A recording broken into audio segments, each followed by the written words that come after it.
नमस्कार, मैं हूं पवन कुमार गौड़। आप देख रहे हैं हमारा सोशल मीडिया। कल मैंने एक खबर करने गया था और खबर करने में मैं बहुत दिलचस्पी हुआ। बहुत हमने सोचा कि आपके साथ शेयर करूं।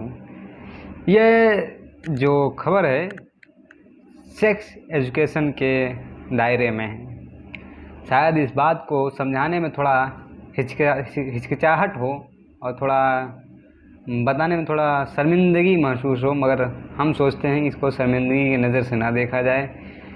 सेक्स एजुकेशन एक बहुत अहम ज़रूरी होता है कि सेक्स का जो लेवल होता है उसे समझना बहुत ज़रूरी है। जिस तरह भारत में हमारे तेज़ी के साथ चाइल्ड सेक्सुअल बढ़ रहा है, उसी पर जागरूकता का कल एक खबर करनी थी हमें, जो कि हमने की।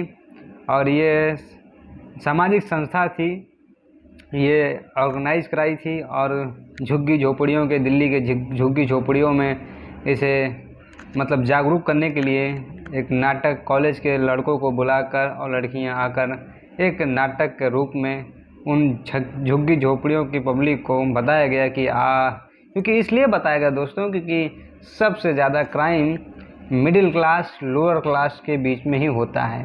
क्योंकि इस जो फैमिली होती है एजुकेशन में थोड़ा लो होती है, ये जो समुदाय होता है ये एजुकेशन में लो होता है। इसलिए हमारे देश में सेक्सुअल जो सेक्स का दायरा है वो बहुत तेज़ी के साथ बढ़ता चला जा रहा है।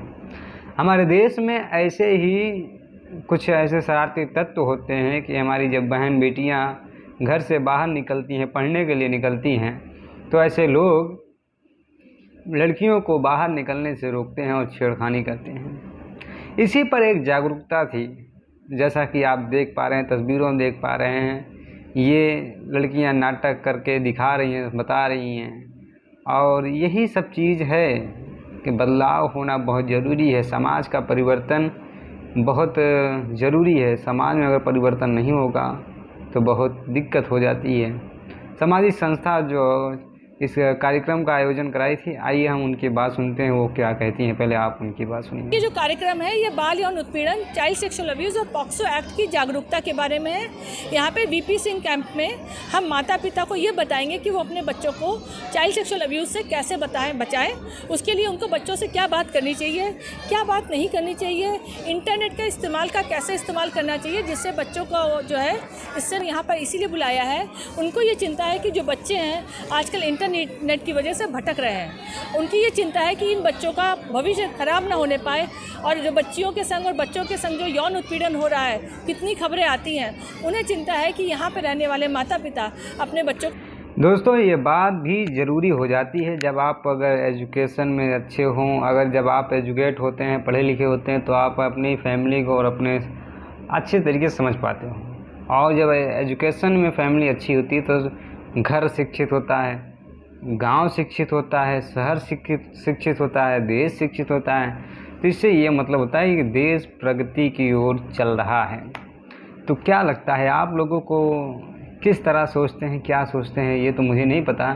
जब हमने कुछ औरतों से बात करने की कोशिश की, वो भी अपना राय दिया। आइए सुनते हैं वो क्या कह रही हैं। आप पहले उनकी भी बातें सुन लीजिए।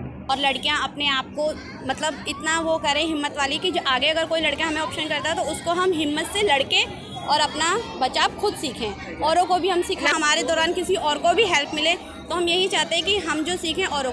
मैं तो कहती हूँ स्कूल के अलावा भी जो नहीं, ये बात भी सही है। आप जैसा कि सुना कि ये चीज़ बहुत जागरूकता होना बहुत ज़रूरी है, शिक्षित होना बहुत ज़रूरी है। धीरे धीरे भारत में अब जागरूक हो रहे हैं लोग और सेक्स के बारे में अच्छी तरीके से स्टडी कर रहे हैं, जान रहे हैं। और देश में अब महिलाएं भी शिक्षित हो रहे हैं, पुरुष भी शिक्षित हो रहे हैं, और एक नया समाज का निर्माण हो रहा है। भारत अब प्रगति की ओर और बदलाव की ओर चल पड़ा है। बहुत बहुत धन्यवाद। नमस्कार।